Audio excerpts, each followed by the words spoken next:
Excelentemente. Bueno. Vamos a ver una clase.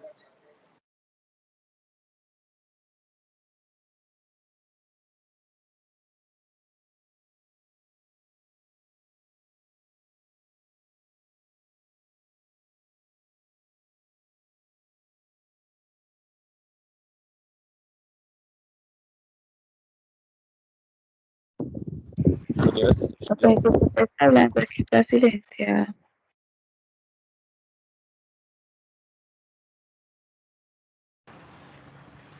Ok.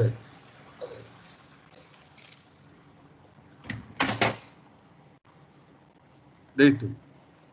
Vamos, les estaba diciendo que íbamos a ver presiones laterales y les comentaba que las personas que están viendo taludes al mismo tiempo, ya esta clase la vimos hace una semana, solamente que aquí no vamos a ahondar en ello. O sea, no vamos a hacer tantos ejercicios, solamente vamos a aprender a calcular las presiones, porque siempre el suelo va a estar sometido a presiones verticales y también a presiones horizontales. Y para que ustedes entiendan la concepción, incluso de las exposiciones que van a hacer a partir del miércoles, es necesario que tengan este concepto claro en sus cabezas.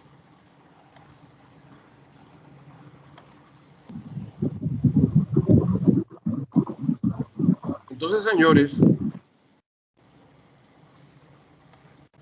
nosotros si hacemos una estructura que estuviese enterrada, vamos a suponer que esta azul es una estructura enterrada dentro de la masa de suelo, ¿sí? Es una estructura que va a tener unas condiciones de suelo determinadas. Ya hemos visto que nosotros podemos definir un suelo geotécnicamente mediante la obtención de estos tres parámetros geotécnicos, que son el peso unitario del suelo, el ángulo de fricción del suelo y la cohesión. Son los tres parámetros que van a definir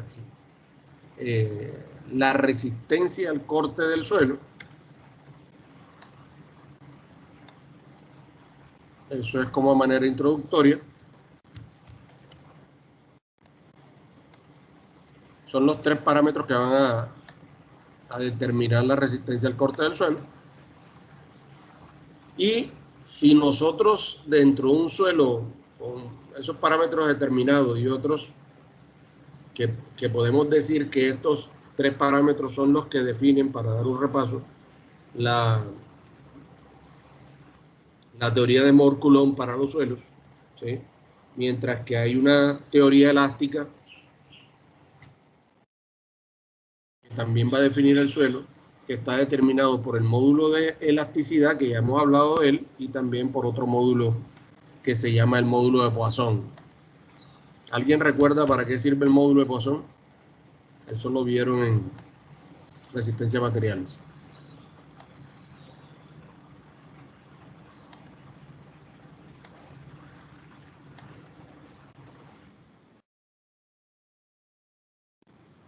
¿Han dormido todavía? ¿Eh? Bueno. El módulo de Poisson, ¿sí?, sirve para determinar unas relaciones entre los esfuerzos horizontales y los esfuerzos verticales. Entonces, este módulo que nos sirve es para calcular funciones entre los esfuerzos, digamos que en sentido vertical, y los esfuerzos en sentido horizontal. Para eso se emplea el módulo de Poisson. O sea, con el módulo de Poisson, si yo tengo un esfuerzo aplicado en sentido vertical y conozco cuál es su módulo, puedo determinar cuánto es la magnitud del esfuerzo en sentido horizontal. Entonces es muy importante porque nos está diciendo la cantidad de esfuerzo lateral que vamos a tener en función del esfuerzo vertical que podamos hacer. Entonces, este módulo de Poisson se empleó las primeras veces para poder calcular las relaciones entre estos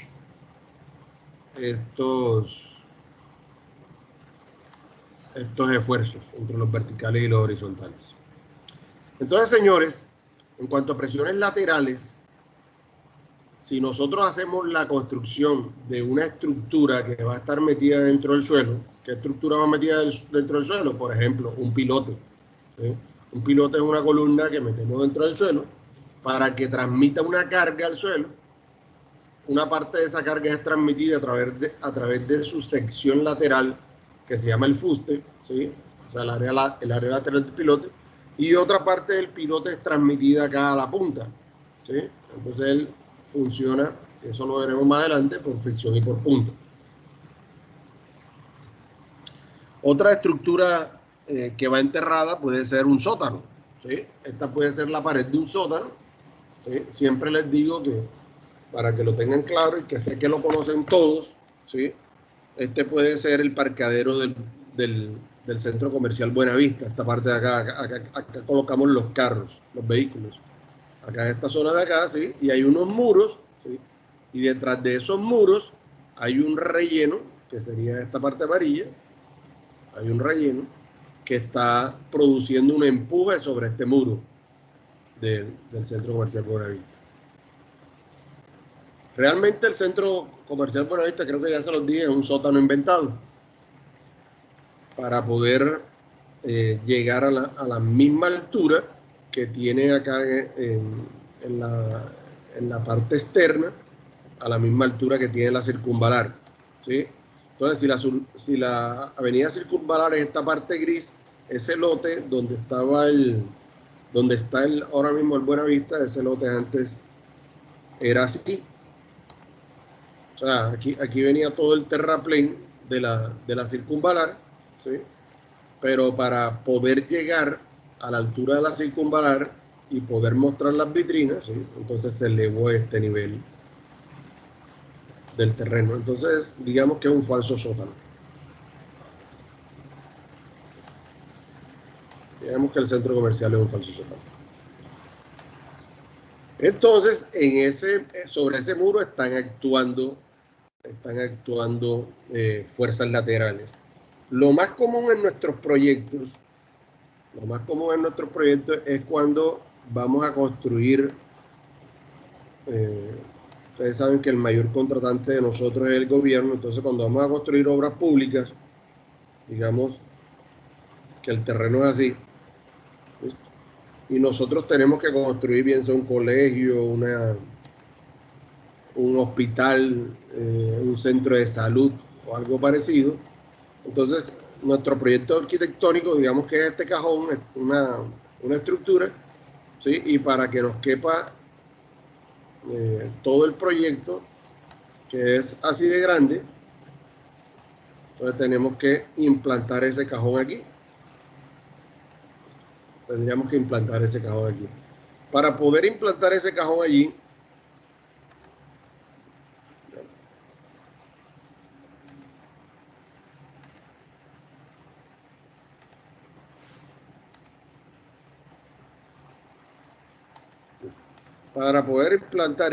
allí, obviamente voy a tener que hacer un corte del terreno.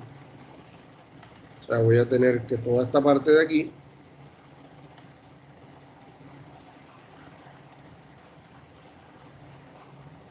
cortarla. ¿Listo?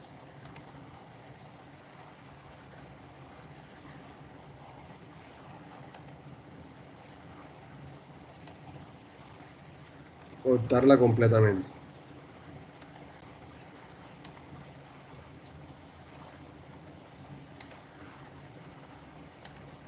Ahí. Cortar todo ese pedazo de allí, ¿sí? Para que me quede el terreno de la forma que deseo, ¿sí? Y poder ya sobre el terreno cortado colocar el terreno. ¿Listo? Esa sería una forma. También se puede hacer de forma escalonada. Entonces, cuando nosotros levantemos y el terreno ya nos quede así y coloquemos la obra aquí, pues, esta cuña de tierra que queda acá suelta, ¿sí?, va a ejercer un empuje en sentido horizontal hacia el vacío que le quedó al nosotros hacer ese corte. Es decir, que va a empujar el terreno en este sentido.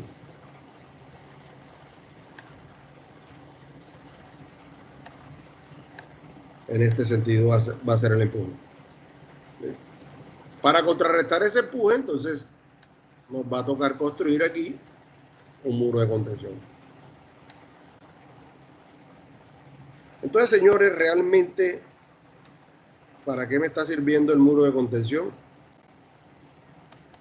Para contrarrestar ese empuje. O más gráficamente,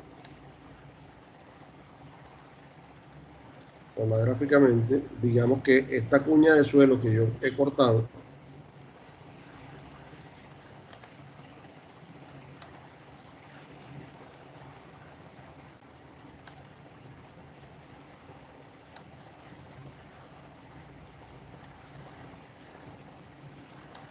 todo este pedazo de suelo, este que tengo aquí,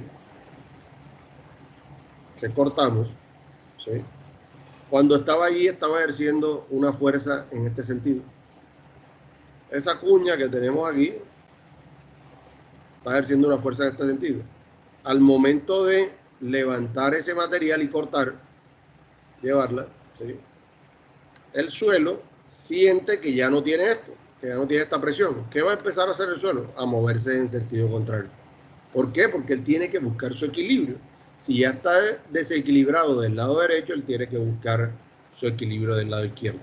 Para eso, antes de que terminemos de cortar, o a medida que vamos cortando, nosotros venimos y construimos un muro de contención aquí, y después de construir el muro de contención realizamos el corte para que el muro de contención le provea la fuerza horizontal necesaria al suelo para soportarlo sin que el esfuerzo haga que el muro falle por detrás de él. Y después de eso es que venimos y construimos la edificación. Entonces, para eso sirven los muros de contención. Son estructuras que nos sirven para cambiar o para suplantar la fuerza que se estaba aplicando antes del corte y contener el esfuerzo que está aplicando el muro, que va a aplicar el suelo, ¿sí?, debido al vacío que le hemos conformado. Entonces, de eso se trata un muro de contención. Si tienen alguna pregunta, con mucho gusto.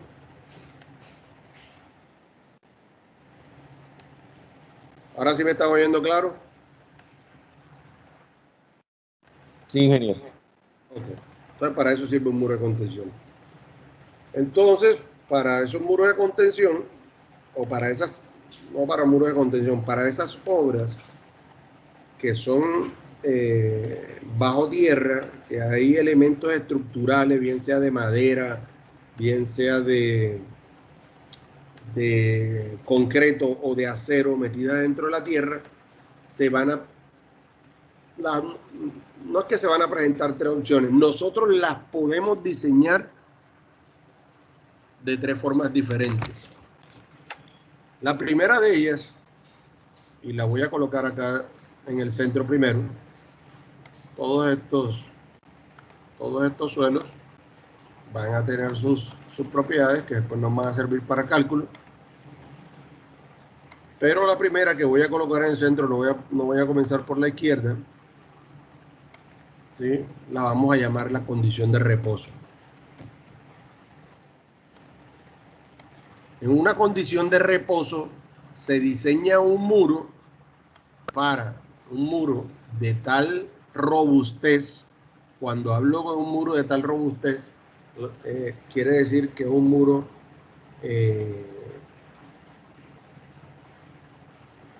la robustez está dada por la cantidad de concreto y de acero que va a tener el material, y eso le va a dar rigidez a mayor concreto y mayor cantidad de acero que tenemos, ¿sí?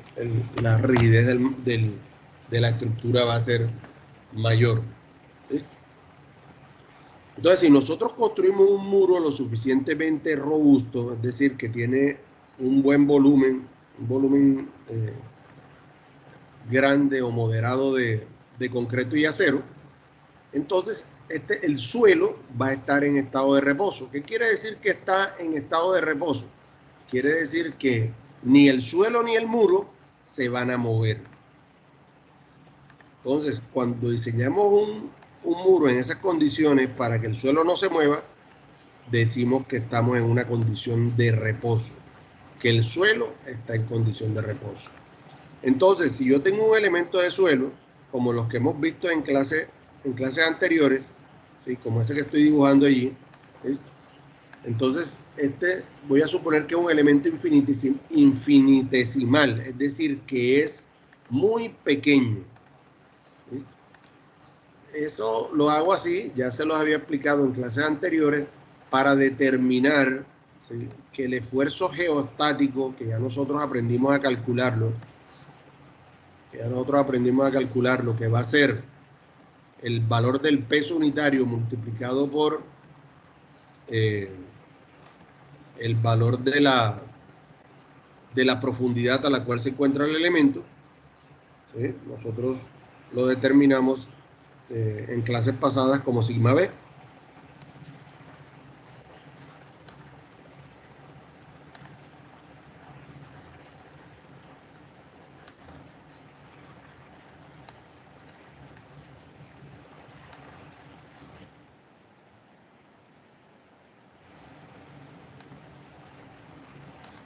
Como esfuerzo vertical.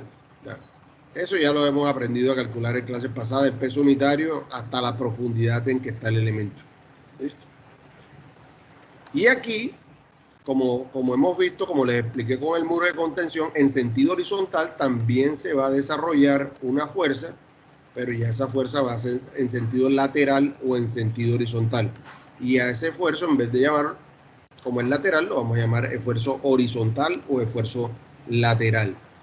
La componente de ese esfuerzo se aplica en el sentido horizontal, es decir, de esta forma.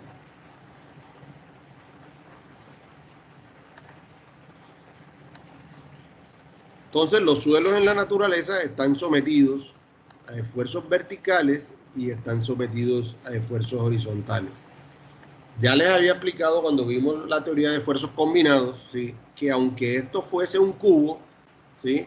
Este esfuerzo horizontal en este sentido o en sentido perpendicular a la pantalla va a ser el mismo. ¿Por qué? Porque las teorías de suelos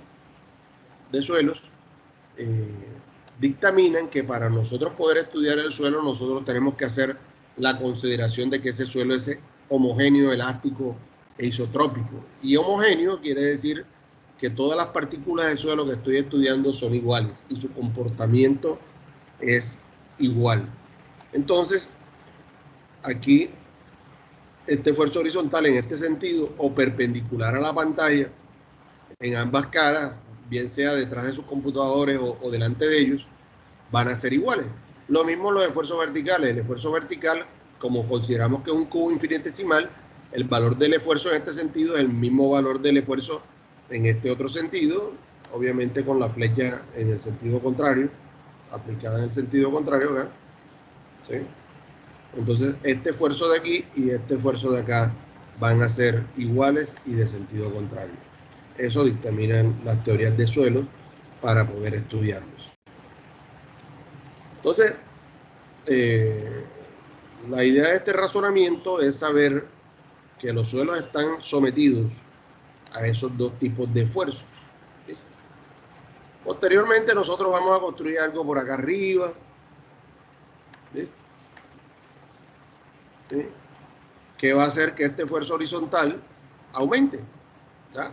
¿Por qué? Porque le vamos a colocar un peso encima que va a generar una presión, ¿sí? Y si ese esfuerzo vertical no se aumenta, entonces este elemento se va a deformar. Y si este elemento se deforma, entonces toda la estructura que hayamos colocado acá arriba, me refiero a esta gris que coloqué acá arriba, se va a asentar también. Entonces los suelos están sometidos a esfuerzos verticales y a esfuerzos horizontales. Si construyo una estructura de tal forma que no haya una alteración en los esfuerzos horizontales, entonces puedo decir que esa estructura la he diseñado para la condición de reposo. ¿Listo? Para que el suelo quede en condición estática. Entonces, señores, los esfuerzos horizontales antes se calculaban con relaciones del módulo de Poisson, pero el módulo de Poisson es una relación bastante complicada para calcularse. ¿Por qué? Porque, por ejemplo, nosotros en el laboratorio de la universidad, y ahora que ustedes expongan y yo les complemente, vamos a ver que tenemos unos equipos, ¿sí? Uno de los equipos se llama equipo de compresión inconfinada. Entonces, en ese equipo de compresión inconfinada, lo único que se hace es aplicarle esfuerzo en sentido vertical a la muestra, ¿sí? En este sentido y en este otro sentido. El primero de los grupos creo que va a explicar eso, no el primero en salir, sino el número 1.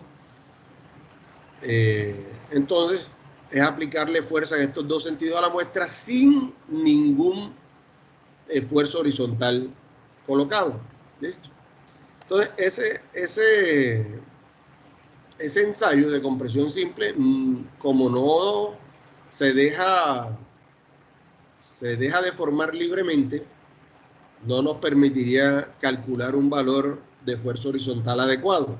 Además de eso, el equipo no viene provisto para el cálculo de eso.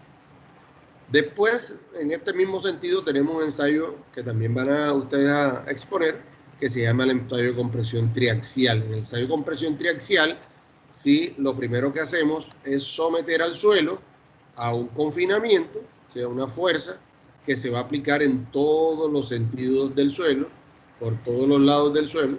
Por eso se llama confinamiento. Confinar es someter a una presión constante a todo el elemento, en el caso de la mecánica de sólidos.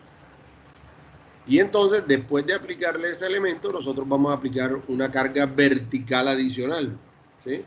Y vamos a ir haciendo crecer esa carga adicional hasta que la muestra falle. ¿Listo?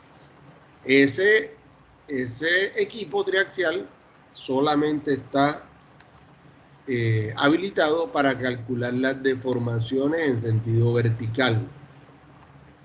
O sea que no estamos calculando deformaciones en sentido horizontal. Por ello,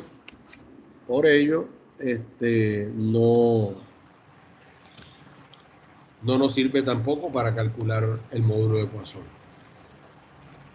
Para el módulo de Poisson hay que colocarle a este tipo de equipos otros medidores adicionales, ¿sí? Equipos como este en Colombia sé que tiene, por ejemplo, la Universidad de los Andes. He estado en el laboratorio, por ejemplo, de AFIT, que es uno de los más grandes de Colombia, y no lo tiene, ¿sí? Entonces, la medida de esto es muy complicada. Y además de ello,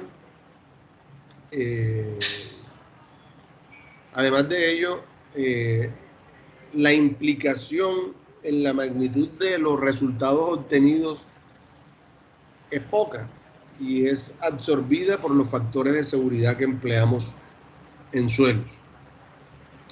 Entonces, es para decirle que aunque esta es la relación precisa, exacta, para poder relacionar los esfuerzos verticales y los esfuerzos horizontales, no se emplea comúnmente, o por lo menos en nuestros países en vía de desarrollo.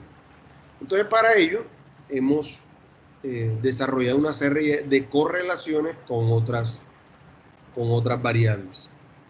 Entonces, señores, siempre que vamos a calcular esfuerzos horizontales, es decir, de este tipo, lo que para obtenerlos, de este tipo que estoy señalando en rojo, para obtenerlos, ellos van a ser, un segundo, aquí me falta una letra. Ellos van a ser el resultado de multiplicar Vamos a ponerlo para que no se me enreden aquí en subíndice.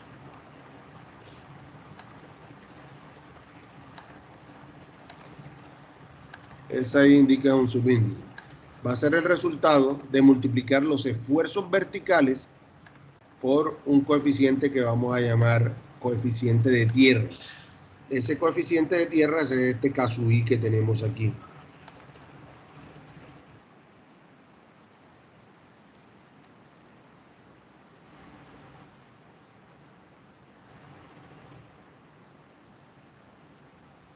El caso I es el coeficiente de tierras. Y el valor del esfuerzo vertical, ya nosotros sabemos que es el peso unitario multiplicado por la profundidad. Entonces el valor de K es el coeficiente de tierras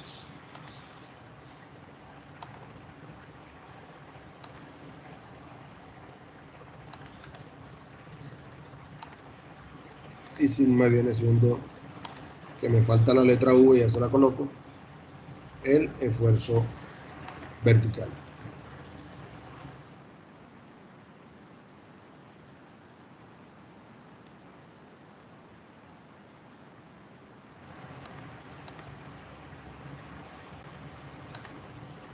No quiero poner toda la letra enseguida porque se me da todos los dibujos. Okay. Entonces esta es la forma en que nosotros correlacionamos, ¿sí?, los esfuerzos verticales con los esfuerzos horizontales a través de un coeficiente que se llama coeficiente de tierra. Y ahora les voy a explicar cómo se calculan esos coeficientes. Para acá para tomar la ecuación, ¿no?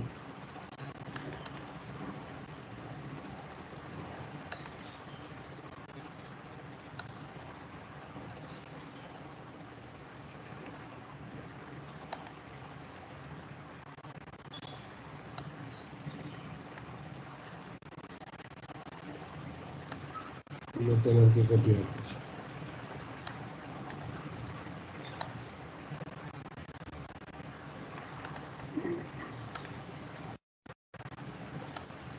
Listo.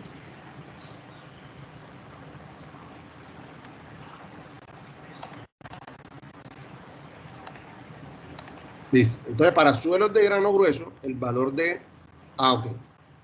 Entonces, aquí tengo que hacer un enlace. Estábamos hablando de que construimos un muro lo suficientemente robusto para que el suelo que está sosteniendo no se mueva. Entonces, a esa condición la vamos a llamar condición de tierras en reposo, ¿sí? Y este valor de K sub 0 que vamos a calcular, que tenemos aquí, se va a llamar entonces coeficiente de tierras en reposo. El valor de K sub 0 es el reposo, que es el primero de los estados. El valor de K sub 0, para cuando ya se decidió no emplear los módulos de Poisson, ¿listo?, los módulos de Poisson, que no se los anote aquí,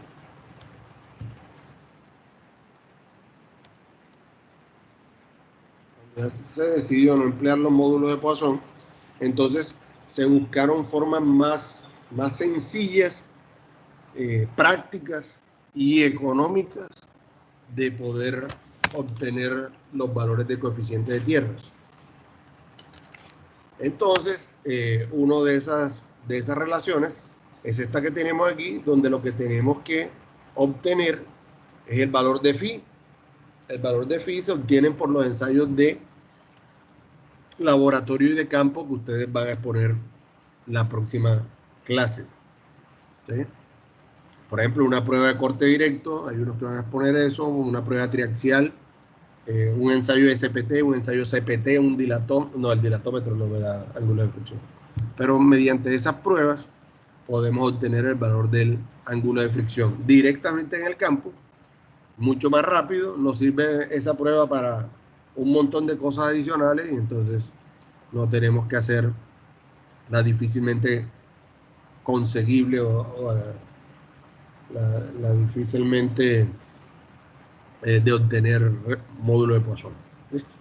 Entonces, esta relación la podemos emplear, como vimos la vez pasada, los suelos de grano grueso, su relación al corte se va a deber solamente a la fricción.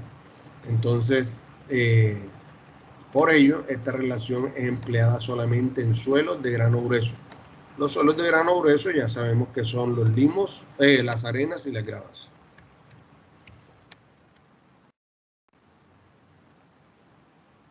Entonces,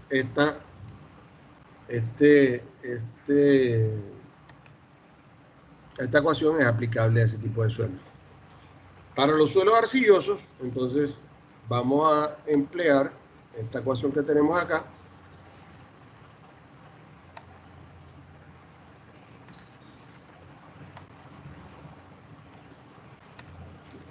Para los suelos de grano fino. Y ya sabemos que esos suelos de grano fino son los limos y las arcillas.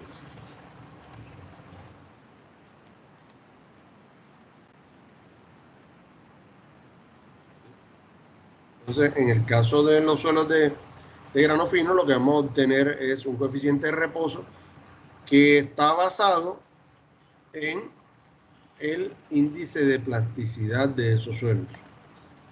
O sea, en este parámetro. Este es el parámetro que tendríamos que calcular. Y ese parámetro, en el laboratorio, lo podemos calcular. ¿Sí? El índice plástico es el límite líquido menos el límite plástico. Eso lo vieron en mecánica de suelos. El límite líquido es un ensayo que le vieron mostrar que se coloca una galleta de suelo dentro de una cazuelita y a la cazuela empieza con una manivela a subir y bajar se corta la galleta primero y con la manivela de la cazuela empieza la galleta a subir y bajar y se considera que la humedad que tenga esa galleta con la cual se cierra con 25 subidas y bajadas de la cazuela, ese es el límite líquido.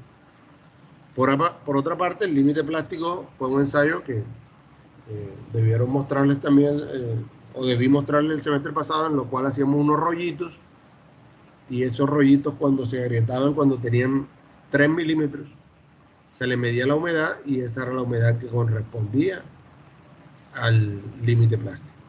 ¿Listo? Entonces, de esa manera se calcula el índice de plasticidad. ¿Cuánto vale hacer eso? 70, 100 mil pesos. ¿Listo? ¿Cuánto vale determinar un ángulo de fricción? Esto puede ser un poquito más caro, pero de la manera más sencilla puede costar 200, 300 mil pesos. ¿Listo? Mientras que hacer un ensayo del módulo de Poisson puede costar varios millones de pesos. Y no es fácil, no es de fácil consecución. ¿Listo? Entonces, por eso se desarrollaron estas dos ecuaciones. Entonces, mediante estas dos ecuaciones, podemos calcular las presiones de tierras. Voy a explicarle las otras y después volvemos a esto un poco más numérico para que les quede más claro.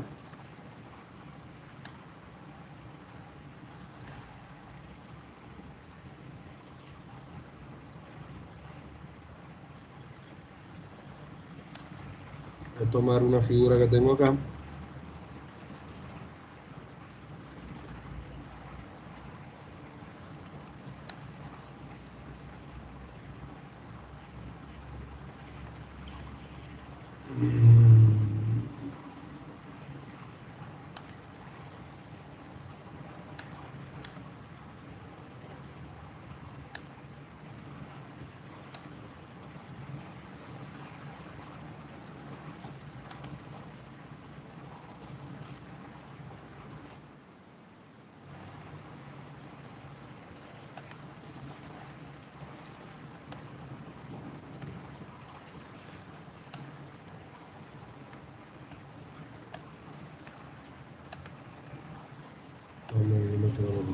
Bueno.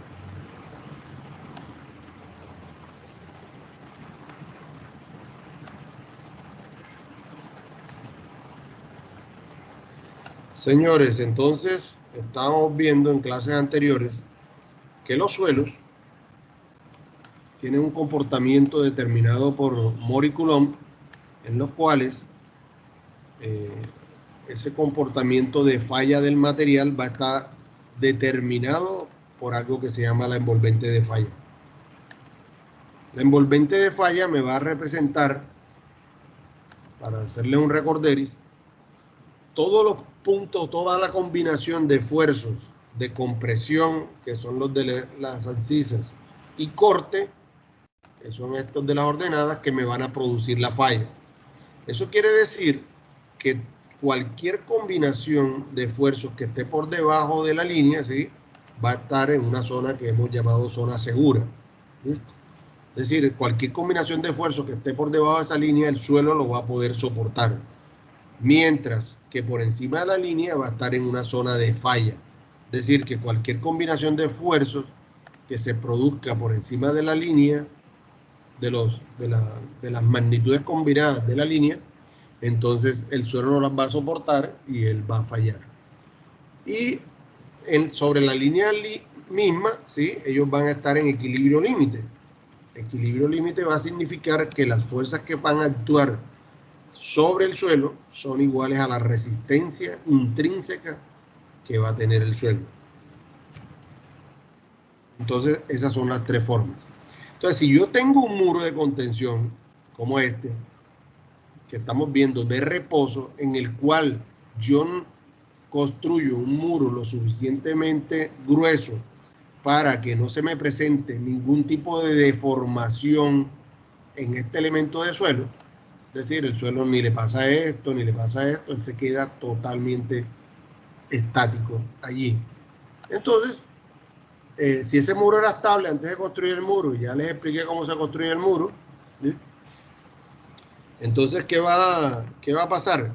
Que ese círculo de falla que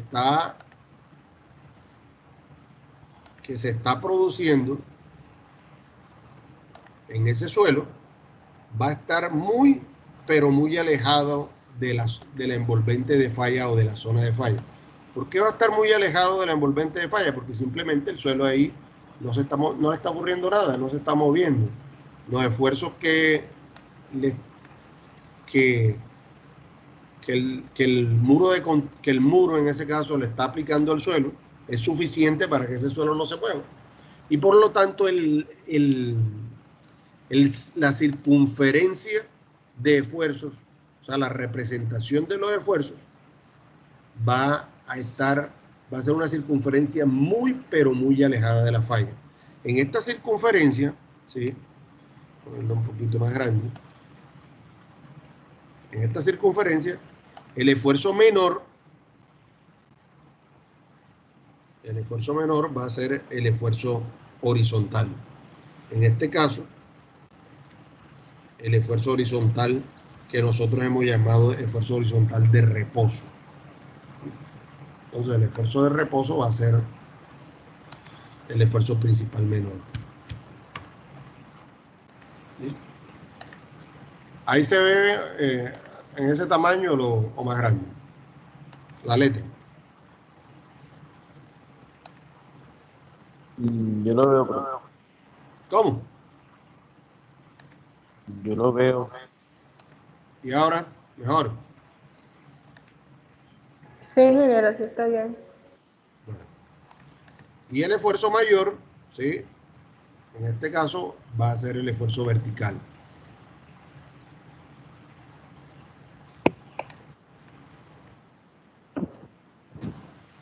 Entonces, señores, ¿qué estoy haciendo aquí? Voy a ponerlo pequeño, pero es que ya se me vuelve muy pequeño. ¿Qué estoy haciendo aquí? Estoy con esta circunferencia de falla, de esfuerzos, de amor, estoy representando estos esfuerzos que están aplicándose en el suelo, ¿sí?, donde el esfuerzo vertical va a ser el esfuerzo mayor y el esfuerzo horizontal va a ser el esfuerzo menor. Esos esfuerzos también nosotros los hemos llamado de otra manera cuando vemos la teoría de esfuerzo. Al esfuerzo principal menor lo hemos llamado sigma 3 y al esfuerzo mayor lo hemos llamado sigma 1. O sea que este vendría siendo el valor de sigma 3. ¿Sí? y este valor me vendría representando el esfuerzo principal mayor de los esfuerzos combinados, que es sigma 1.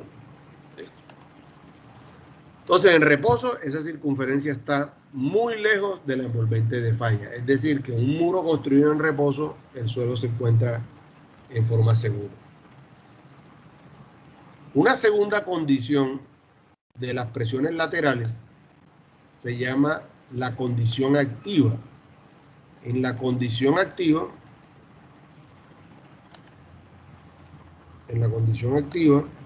vamos a diseñar un muro, ¿sí? Pero un muro no tan robusto, un muro más liviano, que va a permitir que el suelo, ¿sí? Al aplicar su empuje, deforme al muro. Entonces, el muro, sobre todo en la parte superior, va a deformarse. La deformada del muro va a ser un poco exagerándola en esta forma. O sea, la deformación se va a producir mayormente, o sea, la mayor deformación, porque eso mayormente es adjetivizar un sustantivo. La mayor deformación se va a producir en la parte superior. Esto vamos a llamarlo el DH. O sea, en vez de ser ahora un asentamiento, es una deformación en sentido horizontal lo que se va a producir allí.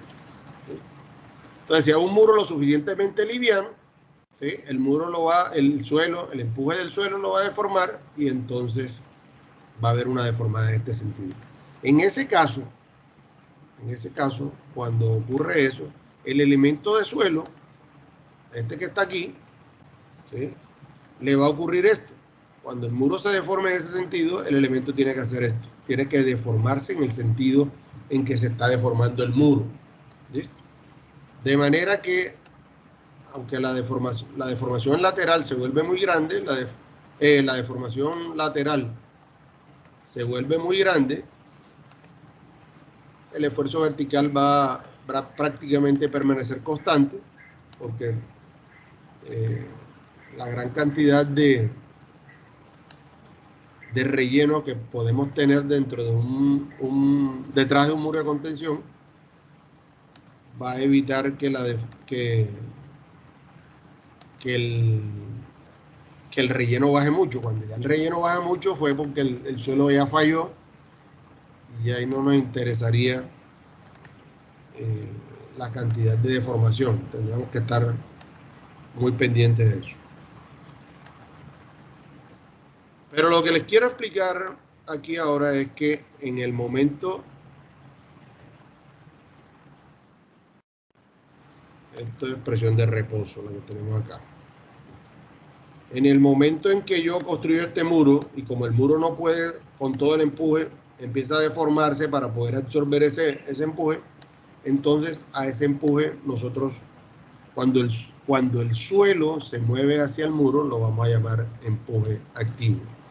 Siempre las denominaciones, bien sea reposo activo o el otro que es pasivo, van a ser referidas no a la estructura, sino que van a estar referidas al suelo. En este caso, el suelo entra en estado activo, se mueve hacia la estructura. Entonces, el suelo se mueve hacia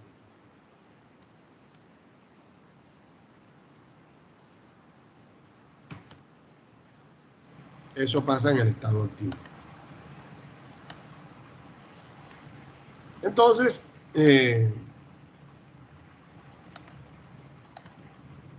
cuando vamos a calcular un empuje activo, entonces, haciendo una analogía con lo anteriormente visto,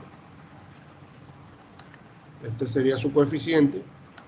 La forma de calcular el coeficiente activo es mediante esa formulación.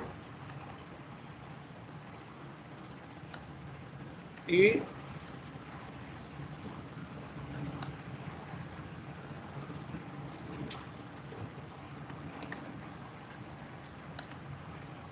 tendríamos inicialmente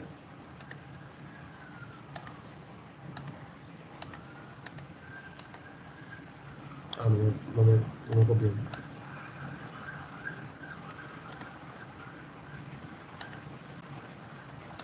Que para este caso, este esfuerzo que estamos aplicando, queremos calcular aquí ahora será el esfuerzo activo, ¿sí? Y entonces este coeficiente se llamará coeficiente de tierras activo. Para este caso, el coeficiente es coeficiente de tierras activo.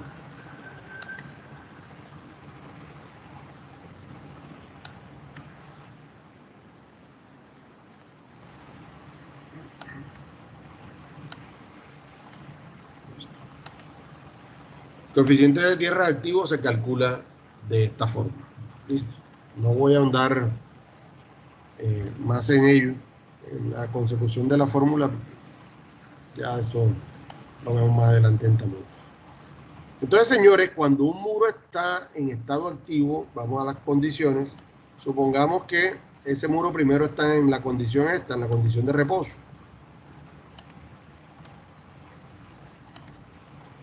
Bueno, déjenme y les explico algo acá para que les sea más claro. Como se permite la deformación del muro en este sentido, por hacer un muro tan poco robusto, ¿sí? Entonces, este elemento, como les dije, que antes estaba en reposo, va a pasar a un estado activo, se va a deformar en este sentido. Lo que va a hacer que este parámetro, ¿sí? Acuérdense que el peso unitario es igual al peso total del elemento entre el volumen del elemento.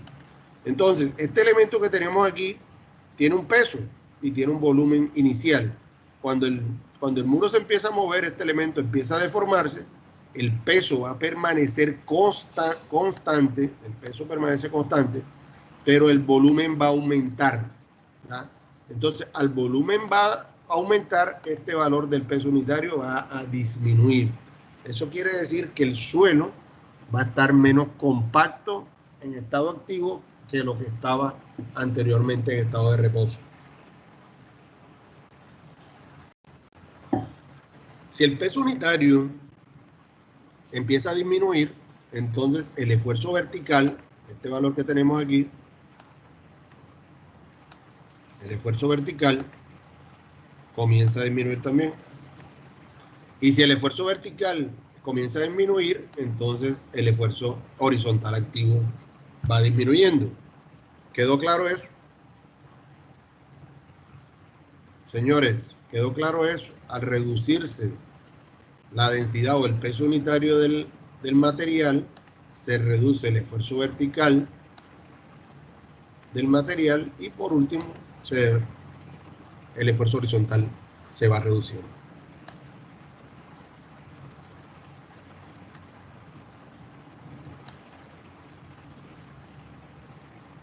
De tal manera que si el esfuerzo vertical, el horizontal se va reduciendo, entonces va a comenzar a pasar esto. Ese esfuerzo horizontal empieza a reducirse, ¿eh? Hasta que alcanza una condición en la cual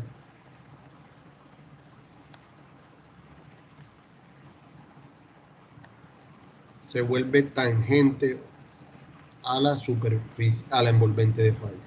En ese momento en que alcanza a ser tangente a la superficie de falla, yo no puedo dejar que el muro se me siga deformando, porque si el muro se sigue deformando, su peso unitario empieza a reducir, el esfuerzo horizontal vuelve y se reduce y entonces se escapa a la zona de falla. Entonces, en este momento en que llega al equilibrio límite, ¿sí? Ahí ese esfuerzo que obtengo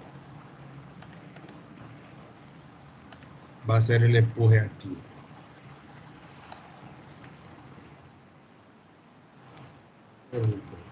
¿Listo? En este punto de aquí. En este puntito de aquí va a ser el empuje. Entonces, De esa manera no puedo dejar que este elemento se siga deformando por debajo de esa presión activa, porque si eso ocurriese, entonces ahí sí el suelo me va a fallar. El suelo detrás del muro hace esto, se produce una falla.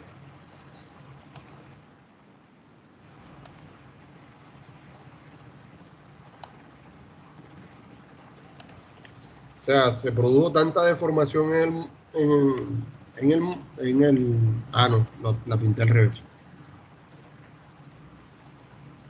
Se produce tanta deformación en el suelo que el suelo ya falla por el proyectil. ¿Listo? La otra condición existente es la condición de pasiva.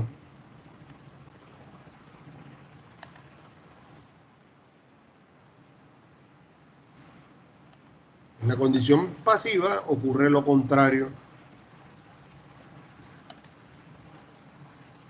Ocurre lo contrario que en la presión activa. En este caso, el suelo recibe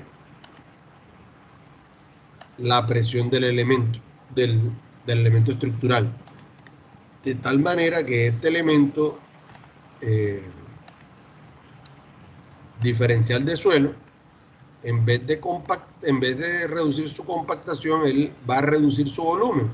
Y al reducir su volumen, se va a ir densificando, se va a ir volviendo más rígido. De tal manera que ahora vamos a tener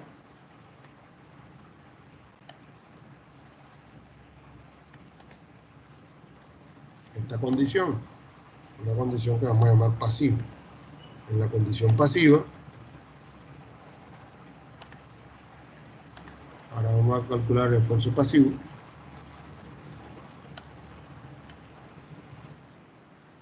Se va a calcular con un coeficiente de tierra, multiplicando la presión vertical por un coeficiente de tierra pasivo.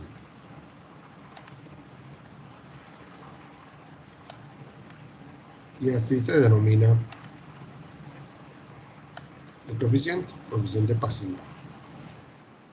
Coeficiente pasivo de tierra o coeficiente de tierra pasivo, cualquiera de los dos.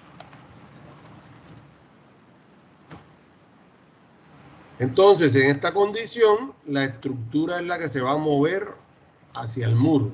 Si la estructura se va a mover hacia el muro, entonces, voy a hacer uso de esta que está acá. La deformación que se va a producir es una deformación negativa, porque va a ser una deformación que va a cortar el suelo. No a cortar, a acortar.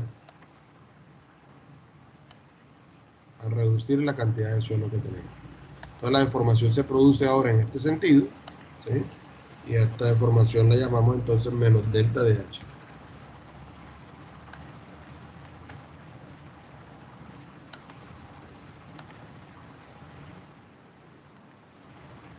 Ok, vamos a poner una coma aquí.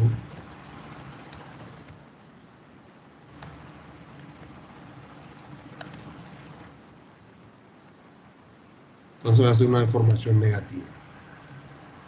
Que lo que va a hacer es aumentar el valor del peso unitario, porque el volumen va a ser menor. Al aumentar el peso unitario, va a aumentar el esfuerzo vertical del suelo, sobre el suelo, y al aumentar el esfuerzo vertical, va a aumentar el esfuerzo horizontal sobre el suelo, que en este caso va a ser pasivo. Entonces, para este caso,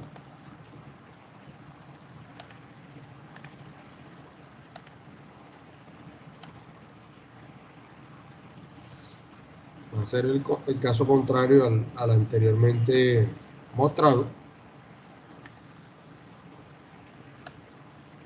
Entonces el suelo está en estado de reposo, ¿sí? Si el muro, si la estructura empieza a moverse hacia el suelo, entonces va a pasar la contrario.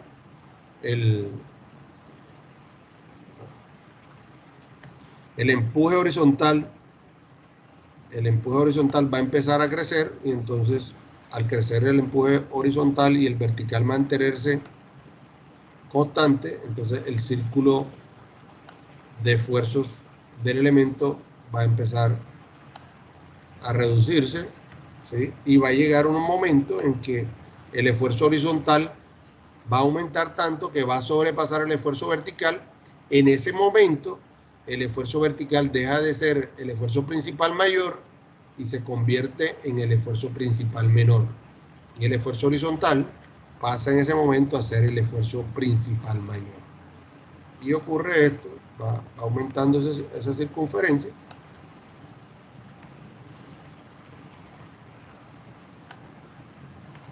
Hasta que finalmente, nuevamente toca la envolvente de Feynman.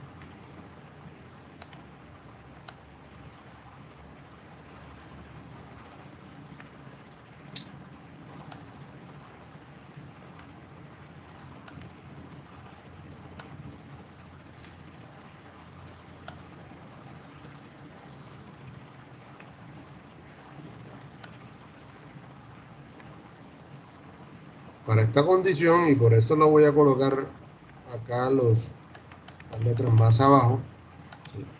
Para esta condición, el valor del esfuerzo 3, ¿sí?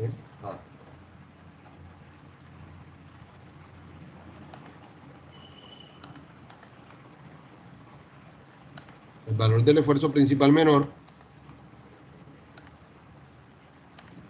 va a ser el esfuerzo horizontal, el esfuerzo vertical.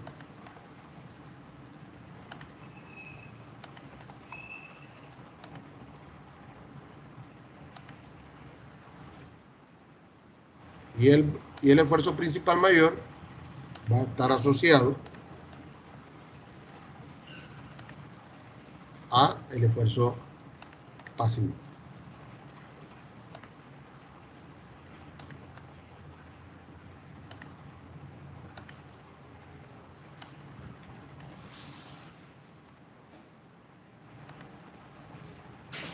Entonces, aquí en este tipo de empuje se cambian las condiciones. El esfuerzo vertical pasa a ser el esfuerzo menor, ¿sí? Y el esfuerzo horizontal pasa a ser el mayor. Y esas son las condiciones de esfuerzo, ¿sí? Tenemos una condición acá, una condición de reposo, que es este círculo. Tenemos una condición activa, que es este círculo. Y tenemos una condición pasiva, que es este círculo de acá. Entonces, para que les queden las asociaciones de mejor forma,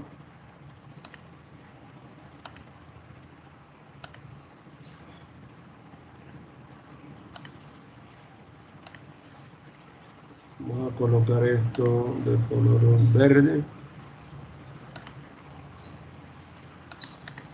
y el círculo de color igual.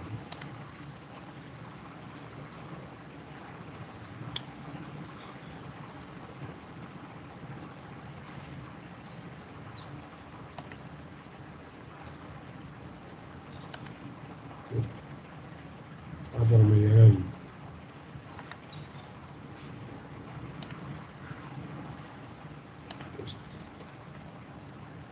Este que es el de reposo, dejémoslo rojo. Y su condición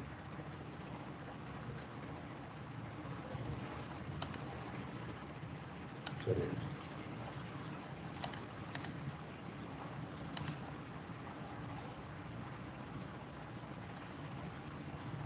Este colocamos lo azul.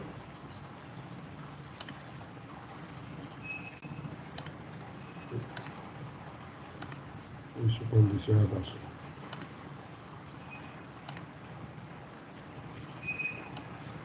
Entonces, ahí tenemos las condiciones.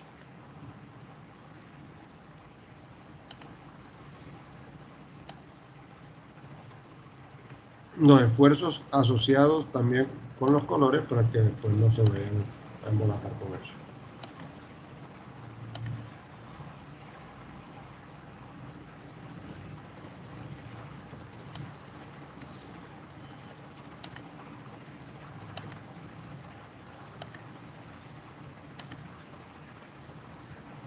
Entonces ahí tienen la condición activa, tienen la condición,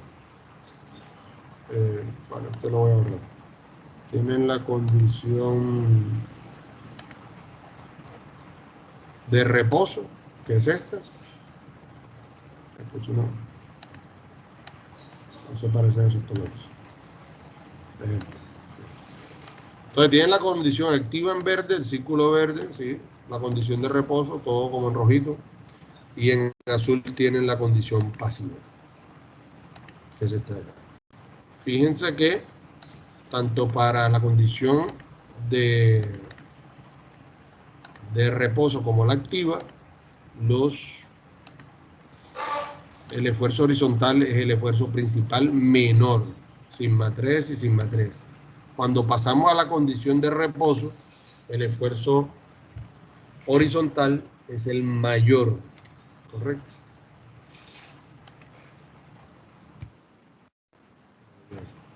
Y en estas otras dos condiciones es el esfuerzo menor.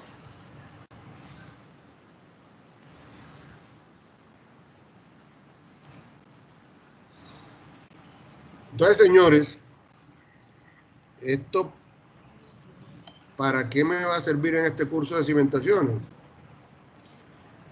Me va a servir cuando vayamos a calcular pilotes. Entonces, hagámoslo acá abajo, mejor. Cuando vamos a calcular pilotes,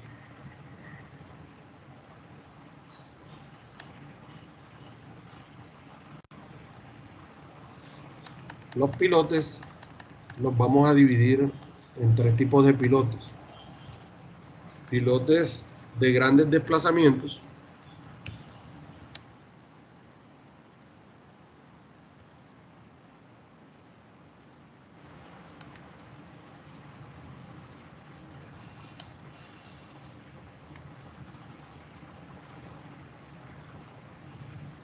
vamos a un título aquí, pilotes.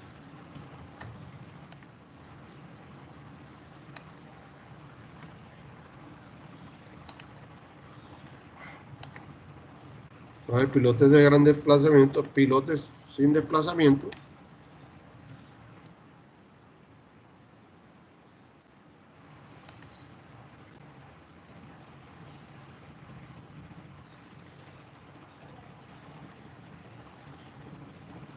Y pilotes de bajo desplazamiento.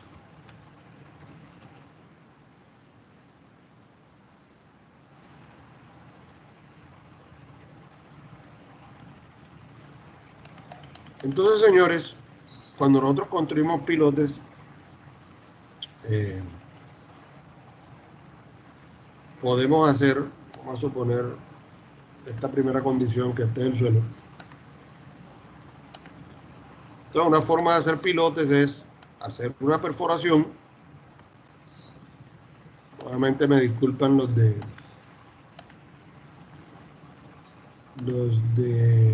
taludes, que les estoy explicando la misma clase de hace unos días, pero esto es necesario para poder calcular pilotes. Después de que hacemos la excavación, metemos la canasta de concreto, metemos una canasta de concreto. Esa excavación que tenemos allí puede que se autosostenga si el suelo es rígido, si el suelo es duro, digamos, pero si es muy blando tenemos que hacer algunas cosas, como por ejemplo de pronto colocarle una camisa. Una camisa sería como un tubo, un cilindro grande de concreto que metemos aquí para poder sostener el suelo. Esa puede ser una opción. De pronto tenemos unos materiales encontramos, sobre todo aquí en Montería encontramos muchas arenas, entonces a cierta profundidad encontramos esas arenas, entonces las arenas son incoherentes, es decir, que los granos no se mantienen cohesionados, pegados unos con otros.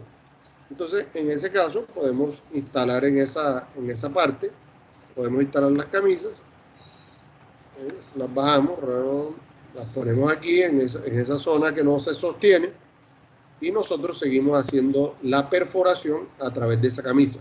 Esa camisa es metálica y cuesta un poco plata. Una camisa de esas de 1 metro de diámetro, ¿sí? Que tiene que ser con un espesor determinado, unos 5 milímetros, ¿sí? Para que pueda sostener el empuje del suelo. Una camisa de esa puede estar del orden de unos 5 millones de pesos. Y a veces son recuperables y a veces no. Entonces, un pilote de 30 metros que puede estar del orden de 4 o 5 millones de pesos, construirlo, se va al doble si no recuperamos la camisa. La idea es construir la camisa, lograr sacarla y para el próximo pilote que vayamos a hacer acá, volver a usarla y sacarla y volver a usarla. Pero si se pierde, entonces cada pilote va teniendo un valor bastante alto. Entonces, señores, el procedimiento, vamos a pintar esa camisita, ese hierro bien para que les quede un poco más claro.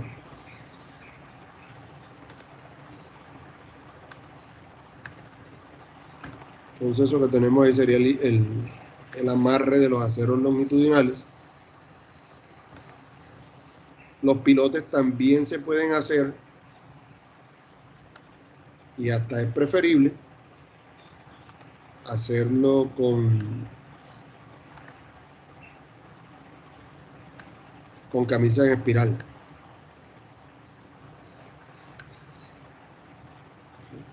Esta sería la camisa de acero.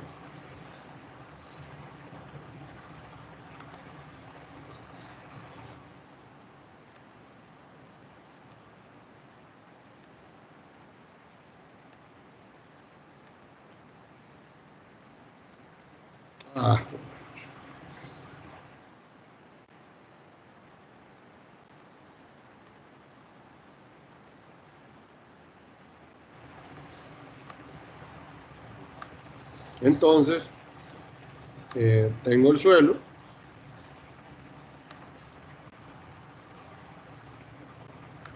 ¿Listo? Primer paso, excavar el suelo. Sería el primer paso, la excavación. Segundo paso,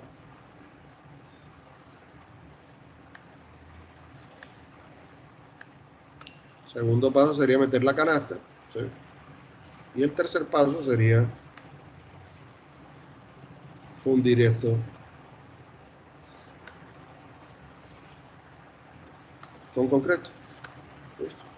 Entonces ya ahí me queda el pilote y me quedan los pelos. Los pelos son esta parte del acero que sobresale, ¿sí? Esos pelos, cuando construyamos la zapata de los pilotes y los amarremos todos unos con otros, ¿sí? Esos pelos van a ir amarrados al hierro que va a tener la zapata. Y voy a hacerlo aquí, me va a quedar maluco, pero para explicarlo. El pilote tiene que entrar por lo menos 30 centímetros, ¿ok? 30 centímetros dentro de la zapata, ¿sí? Para que se considere que es monolítica. Es decir, que el cabezal y el pilote van a actuar como un solo elemento. Ojo con eso. No pueden dejar esos pelos pequeñitos, ¿sí? Ni amarrarlos muy poco. El concreto del pilote y el del cabezal, el de la zapata de arriba, te tienen que traslapar al menos 30 centímetros para que haya el efecto de monolito. Entonces, este tipo de pilote se llama pilote preexcavado.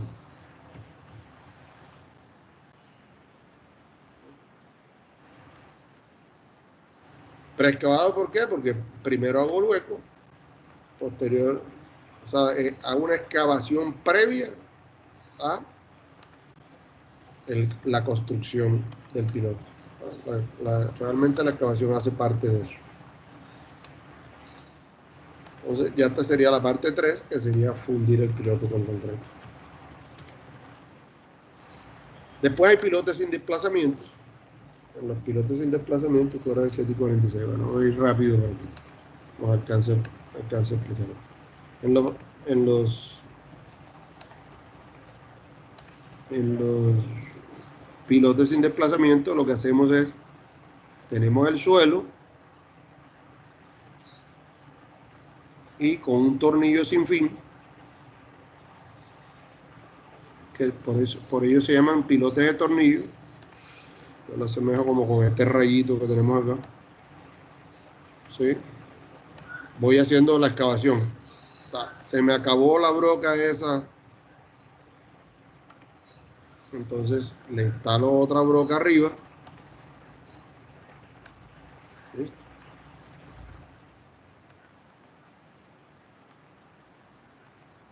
Le instalo otra broca arriba para ir introduciéndola nuevamente al suelo, obviamente con un equipo de rotación, ¿sí?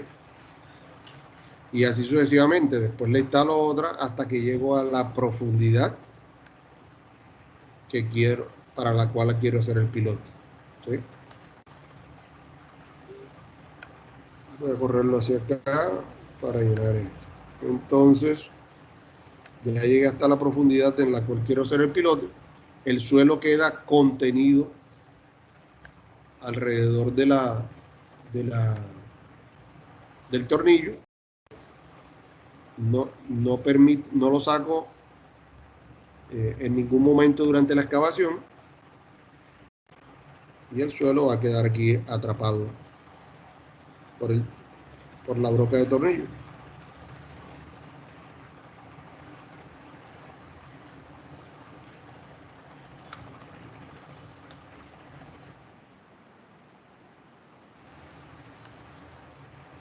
Bueno.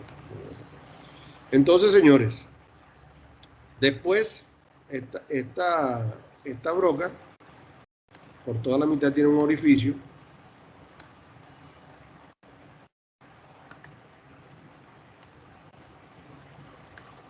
Y por ese orificio, el tornillo, y por ese orificio vamos a empezar a fundir, a echar el concreto. De manera que el concreto que vayamos a echar aquí tiene que ser un concreto, la grava del concreto tiene que ser muy menuda, ¿sí? Generalmente grava máximo de 3/4, de media, es una grava buena. Tiene que ser muy fluido, o sea que es un concreto que sea un plastificante. Ese tipo de concretos se llaman concreto tremier. Algunos le dicen tremi, pero eso es francés, no es gringo. Estamos acostumbrados a gringuizar todo, pero no así. Esto se lo inventaron los franceses. Entonces es un concreto muy fluido que bajamos por esa misma tubería que tenemos ahí con una bomba de concreto, y a medida que vayamos sacando el tornillo, ¿sí? Vamos entonces rellenando la excavación con concreto. A medida que vamos subiendo el tubo, vamos rellenando el concreto. Sacamos y no permitimos en ningún momento que las paredes se relajen. ¿Qué pasa acá en el pilote preexcavado? Cuando se hace la excavación,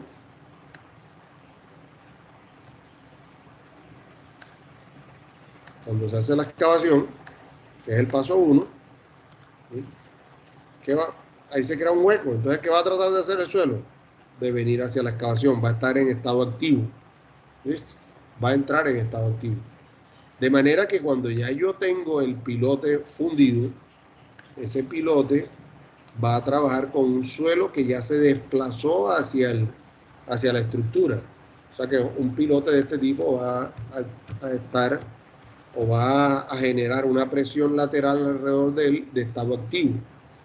Mientras que en este pilote que estoy haciendo acá, que como tengo el tornillo ocupando la excavación en todo momento, no permito que haya deformación de la excavación. La excavación va a ser estable durante todo el tiempo. Entonces, como la excavación no va a moverse, ¿sí? Esta excavación para los pilotes de tipo tornillo va a ser una excavación en reposo. ¿Listo? Finalmente, a medida que voy sacando esto, ya el pilote me queda todo fundido. ¿Listo? Cuando ya el pilote está todo fundido, entonces voy a prestar aquí, bueno, vamos a copiarlo para aquí. Cuando ya el pilote está todo fundido, entonces sí tomo la canasta de concreto de acero y a la fuerza, como la grava es muy pequeña, para eso la grava pequeña, la introduzco dentro de la excavación. Y obviamente tengo que dejar los pelos afuera. Así se hace un pilote de tornillo. No hay desplazamiento, por eso se llama pilote sin desplazamiento, está en reposo. Y este se llama de bajo desplazamiento, ¿por qué? Porque el suelo, cuando hago la excavación, ya sabemos que se mueve un poco hacia la estructura, pero los desplazamientos son pequeños. Se mueve en este sentido el suelo hacia la excavación. Por último, tenemos los pilotes de grandes desplazamientos, 7 y 52. Esto es más rápido. Entonces, un pilote de gran desplazamiento, en un pilote de gran desplazamiento, bien sea cuadrado o redondo,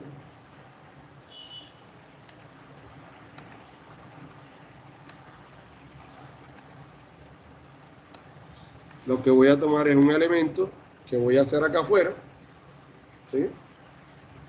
Y mediante un martillo,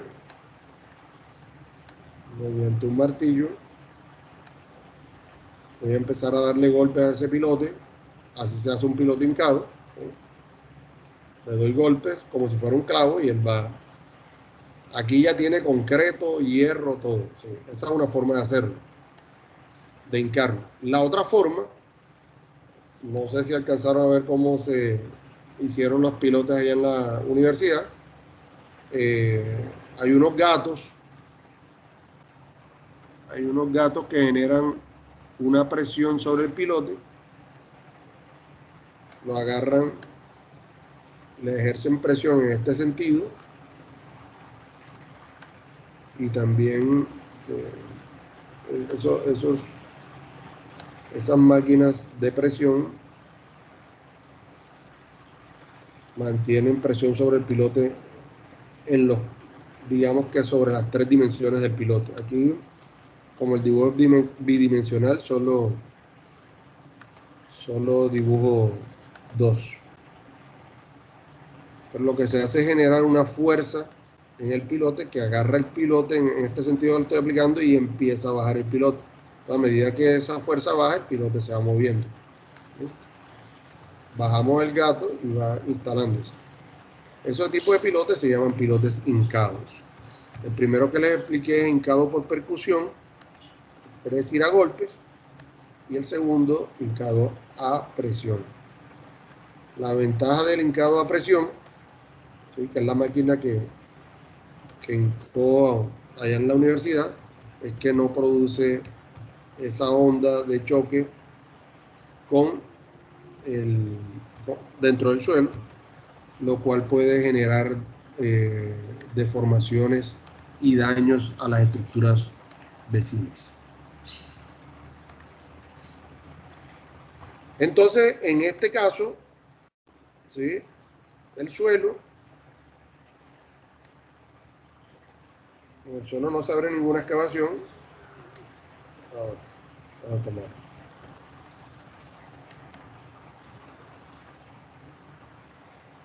(11:55) en un minuto termino.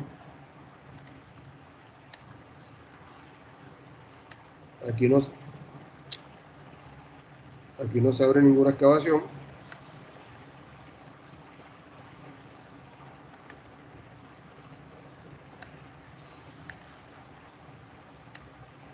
Entonces, este suelo que estaba así, para poder albergar el pilote, tiene que hacer esto, el suelo. En vez de deformarse hacia la excavación, ¿sí?, hacia la estructura, se va a deformar hacia el suelo. O sea, la estructura va a deformar el suelo, va a presionar el suelo, generando un gran aumento de presión o de compactación en el suelo. En este caso, en el estado activo, el suelo se reduce su compactación, como es propio del estado activo. En el estado de reposo, el peso unitario del material va a quedar igual, y en el estado de pasivo, el peso unitario del material va a aumentar. De allí que este pilote que entra en estado pasivo va a tener una gran presión alrededor de él. Del estado de reposo va a tener, que es el pilote de tornillo, va a ser representativo de él. Vamos a anotarlo aquí. Tipo de pilote de tornillo. Este va a ser representativo de un pilote hincado. ¿Listo? Y este va a ser representativo de un pilote preexcavado. Por eso, los pilotes hincados, que desarrollan presiones pasivas alrededor de ellos, van a tener una resistencia mucho mayor que los pilotes de reposo, y a su vez los pilotes de reposo, como los de tornillo, van a tener más resistencia que los pilotes hechos preexcavados, que lo que desarrollan una presión similar a la activa, o más bien entre la de reposo y la activa. Y así funcionan esos tres elementos, ese tipo de pilotes dentro de la masa del suelo. Bueno, hoy nos han preguntado, no sé si es porque estoy repitiendo la clase y la mayoría está ahí, en taludes. Si tienen preguntas, con mucho gusto. Si no, nos vemos el día lunes. Luego, Y el viernes, acuérdense de enviarme las diapositivas. Ahora, más tarde por el grupo, señalo quién me va a colaborar con esas presentaciones. Cuéntenme.